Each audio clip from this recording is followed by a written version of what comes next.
UFC Vegas 102 is, I can't believe it's 102 shows already at Apex. The new arena already has 102 shows. The main event should be a high contact, fun affair. Gregory Rodrigues will challenge my next guest. You know him. He's been around for a long time, fought in a lot of different weight classes. And the one thing he has done is he has fought everybody. Jared Cannonier, how are you, my friend? I've been doing good, Kevin. I've been real good. How about yourself? I've looked down the record of some of these guys and, Max Holloway and who they fought. And I say, man, nobody's fought more tough guys than this guy. And I looked at yours today and I'm just going, oh my God. I mean, from, all back, years and years ago, how many former champions you fought, how many reigning champions you fought. It has been quite a ride for you in the UFC. Yes, it has. It's been. I've been enjoying every bit of it too. Even the hard parts of it. How do how do things change for you now? You're going to be 41 soon. How I can barely remember when I was 41. So 41 is a baby to me. But as a fighter, 41 is getting up there a little bit. From the way you perceive your career now and what your goals have they shifted at all because you're getting a little older? No, not necessarily. It's always to get to the next fight. You know what I mean? Win the next fight. That's always been the goal. So no, I wouldn't say the goals have changed or anything like that. I still have plenty of fights left on my contract, and I plan on making every one of those fights happen. So what happens after that, we'll leave that up to the fates to decide. I just want to run through your, let's just say your last 5 fights. So you're 2-3 in the last 5. Title fight loss against Israel Adesanya, wins over Sean Strickland, who would become a champion, Marvin Vettori, who's fought for the championship multiple times, Nasruddin Imavov, who just knocked out Adesanya, and Caio Baralho. Fighting that kind of competition, take me inside what that's like. I mean, when you're fighting the top 3, the top 5 guys all the time, is it a bigger challenge physically or mentally to face that kind of talent?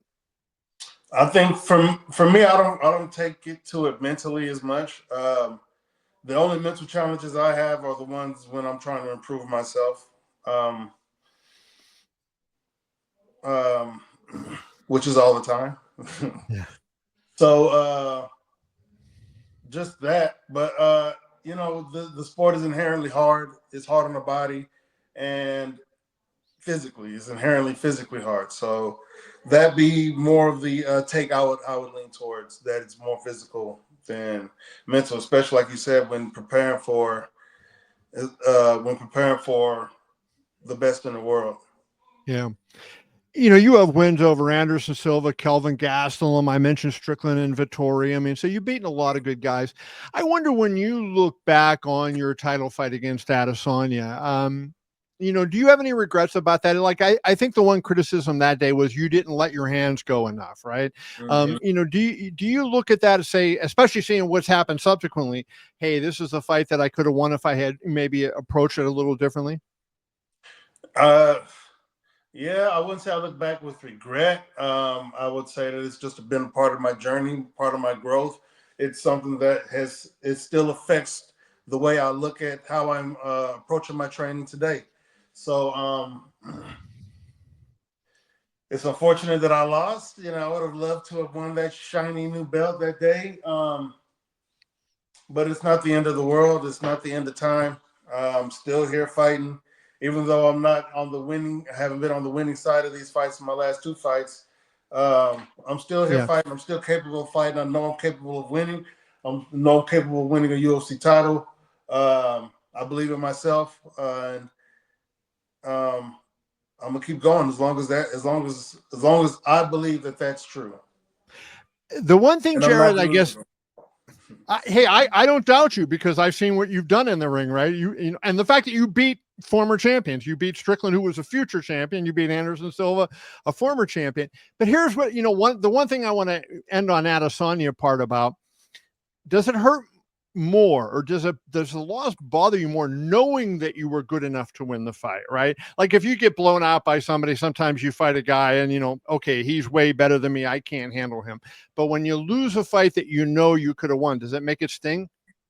Well, I've never had the sentiment of that first ideology you just had. I feel like I'm good enough to beat everybody.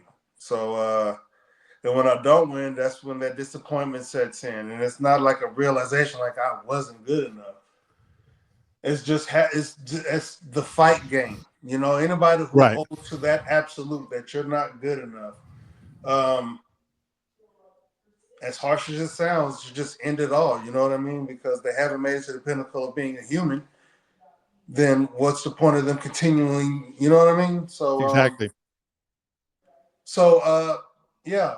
Um, without over elaborating, that's one of the many ideology sentiments I would have, I guess, for that.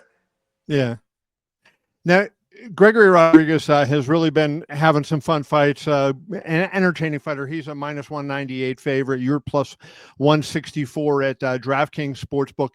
But and looking at his record, like I think there's a clear differentiation. He hasn't faced the kind of competition that you have faced. He's on a 3-fight winning streak. Dennis Tulin, Brad Tavares, Christian Leroy Duncan. Do you think that experience, the fact that you've been in there, with the best of the best, do you think that gives you some kind of advantage going in? No. Uh,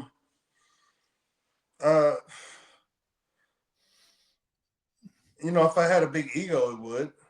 But no, these guys are as capable of winning as anybody else. Mm-hmm. So that's why I prepared as stringently as I have, as strictly as I have, and why I want to perform to that effect. What he is, he's a unique striker, I would say, right? And comes, throws some spinning stuff and whatever. Is there anything particular that that's different from him that you have to be cautious of than maybe the typical opponent you fought? Um, I don't know, he'll take some and give some back. I don't know. He'll eat a shot and return more. I don't know. When he gets hurt, he'll still go forward. You know what I mean? He has a lot of heart. Well, we can say this about a lot of different guys in the UFC. So he's just as good as anybody else, and I'm prepared to fight the best Gregory Rodrigues. As a matter of fact, no, I'm prepared to fight the best opponent I've ever faced. And when I meet that opponent, I'm going to deal with whatever that opponent presents in front of me, because I don't prepare for what an individual does. I want to prepare for what can be done. You know what I mean? So he can hit me. I need to prepare for that. He can take me down. I need to be prepared for that. He can submit and blah, blah, blah, blah, blah. I need to be prepared for that. But also he can take these hands as well. He can take a kick to the head. He can get taken down. He can get some knees and elbows and get ground and pounded into oblivion or get choked out. You know what I mean? Trying to go for a submission or trying to go for a shot. So this is what we prepare for. You referenced a couple seconds ago, you still believe you can win the championship. So I want to ask you just about the two fights that we've just recently seen. I want to get your thoughts on what you saw from Dricus du Plessis Saturday night in UFC 312 in Sydney, Australia. He defended the championship. I wasn't that I'm getting criticized. I guess maybe it's a lot of Strickland fans criticizing me. I didn't think it was that great of a fight, right? Like, I mean, I know Dricus went forward, but I just kind of thought it was a kickboxing fight without a lot of MMA mixed in there. So I wasn't all that thrilled with the way the fight went, and I'm getting lambasted in the comments. So that's nothing new. I'm used to that. But I'm kind of curious what you thought of Dricus's performance in that bout. I mean, I see where you're coming from. It was pretty much mostly stand up for the most part. I don't think they went to the ground much. If there was one takedown, but right up.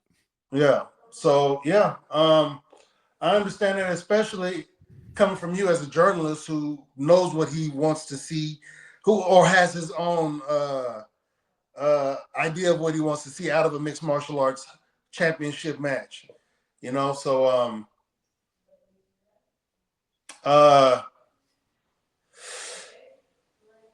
I thought it was a decent match. You know what I mean? I thought I saw both guys trying. I think we saw one trying maybe a little hard more than one, but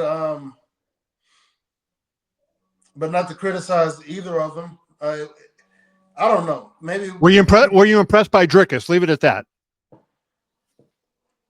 Was I impressed by Dricus? I mean, he did. It was classic Dricus. I wouldn't say wow. He wowed me with that performance. Right. I thought he did what Dricus Duplessis do. You know what I mean? The dude's like a freaking saw in there, you know, and he was throwing a whole bunch of hard shots from start to finish. You can hear him throwing his shots. Some you can see some of those shots were hard, and luckily Strickland blocked them. Or if some of those shots would have landed flush, we would be having a different talk about the fight. So, you know, he did what I would expect Dricus to do. Two other questions. Have you ever had your nose broken in a fight like Strickland had? And how, if so, how difficult is that? No, I've never had my nose broken. But what I saw is that his nose, he took the shot and then his nose swelled up. So I'm sure that made it hard to breathe through it. He said in the corner that he set it back in place. So and then he fought through. You know what I mean? So everybody's crying. He didn't go to the death, but dude, I mean, he fought another round with a broken nose. Yeah. So we don't need anybody going to the death. Let's forget that. I'm not gonna go off on any fans or anything like that. So especially before I fight, shit. Last thing, we'll let you get out of here. I appreciate your time.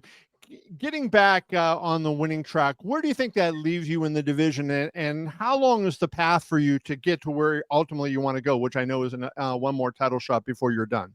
Well, there's only a few people who know. You know, Lord only knows, as well as the matchmakers and those guys in the UFC. So, but who knows? You know what I mean? I could go. I go in there and have a flashy knockout. I flip out the top of the cage, hit him with a spinning heel kick, top that Tukin style, right? And I get on the mic and I look like the black incarnation of Conor McGregor, if you will, because he was good on the mic. And you know, that shit could happen. But and then I'll turn around and say, what are the chances of that happening? I ain't finna get on there and I don't want to see you like Conor McGregor now, that's for sure. Get in there. I will go in there and have a spectacular. I will go in there and try to do a spectacular knockout, the top that Tukin style, or maybe a Shoryuken. But you know, for me, the future is not set.